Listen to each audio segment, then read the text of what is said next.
சிம்மராசிக்காரர்களுக்கு கொஞ்சம் அதீத செலவுகள், அதிக செலவுகளை கொடுத்தாலும் கூட அதற்கேற்ற வகையில் வருமானங்களையும் கொடுக்கக்கூடிய ஆண்டாகவே அமைந்திருக்குதுங்க. இன்று பிறக்கின்ற இந்த 2026 பராபவ தமிழ் புத்தாண்டு. செலவு கொஞ்சம் ஜாஸ்தியாக தான் இருக்கும், இருந்துட்டு போகுது. கடன் வாங்க தேவையில்லாத அளவிற்கு வியாபாரம், தொழிலே நல்ல வருமானங்கள் வரக்கூடிய அமைப்புகள் கண்டிப்பாக உண்டு. குறிப்பாக இந்த வருஷத்தில் சுப விஷயங்கள், சுப மங்களகரமான விஷயங்கள் எல்லாமே இன்றைக்கி இந்த இதில் குடும்பத்தில் நடக்கக்கூடிய அமைப்புகள் கண்டிப்பாக உண்டு. பெண் குழந்தைக்கு திருமணம் நடக்கலை, ஆண் குழந்தைக்கு தொழில் வச்சு கொடுக்க முடியல, அல்லது பசங்க யாருக்குமே ஒன்றுமே செய்ய முடியாமல் இருக்குது. இது இப்படி இருக்குது, அது இப்படி இருக்குது. செலவுக்கு கை நிறைய பணம் இருந்த காலமெல்லாம் போய் ஒரு 2 வருஷமாக கொஞ்சம் ரொம்ப டைட்டாக இருக்குது.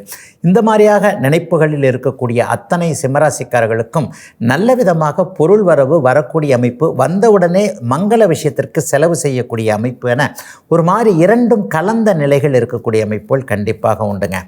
அட்டமத்து சனி நடந்துக்கிட்டு இருக்குன்றத பயந்துக்கிட்டு இருக்கிறவங்க எல்லாருக்குமே அடிக்கடி இந்த ராசி பலன் பகுதியில் நான் சொல்லிக்கிட்டு இருக்கேன்.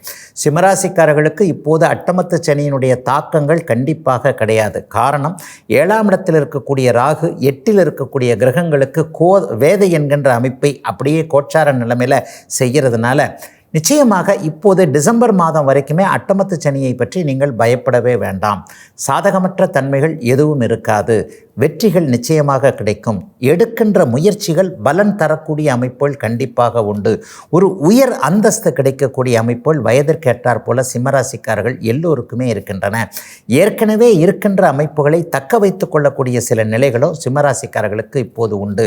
வயதானவர்களுக்கு கொஞ்சம் ஆரோக்கியம் நல்லா இருக்கும். இளைஞர்களுக்கு இதுவரை இல்லாத அளவிற்கு குடும்பத்தில் சகோதர சகோதரிகளோடு ஒற்றுமை இருக்கக்கூடிய அமைப்பு, வேலை தொழில் அமைப்புகளில் கடந்த காலங்களில் இருந்து வந்த மன அழுத்தங்கள் விலகக்கூடிய தன்மைகள் என பெரும்பாலும் சிம்மராசிக்காரர்களுக்கு நன்மைகளை கூடுதலாக செய்யக்கூடிய அமைப்பில் தான் அமைந்திருக்கிறது இந்த 2026 தமிழ் புத்தாண்டு.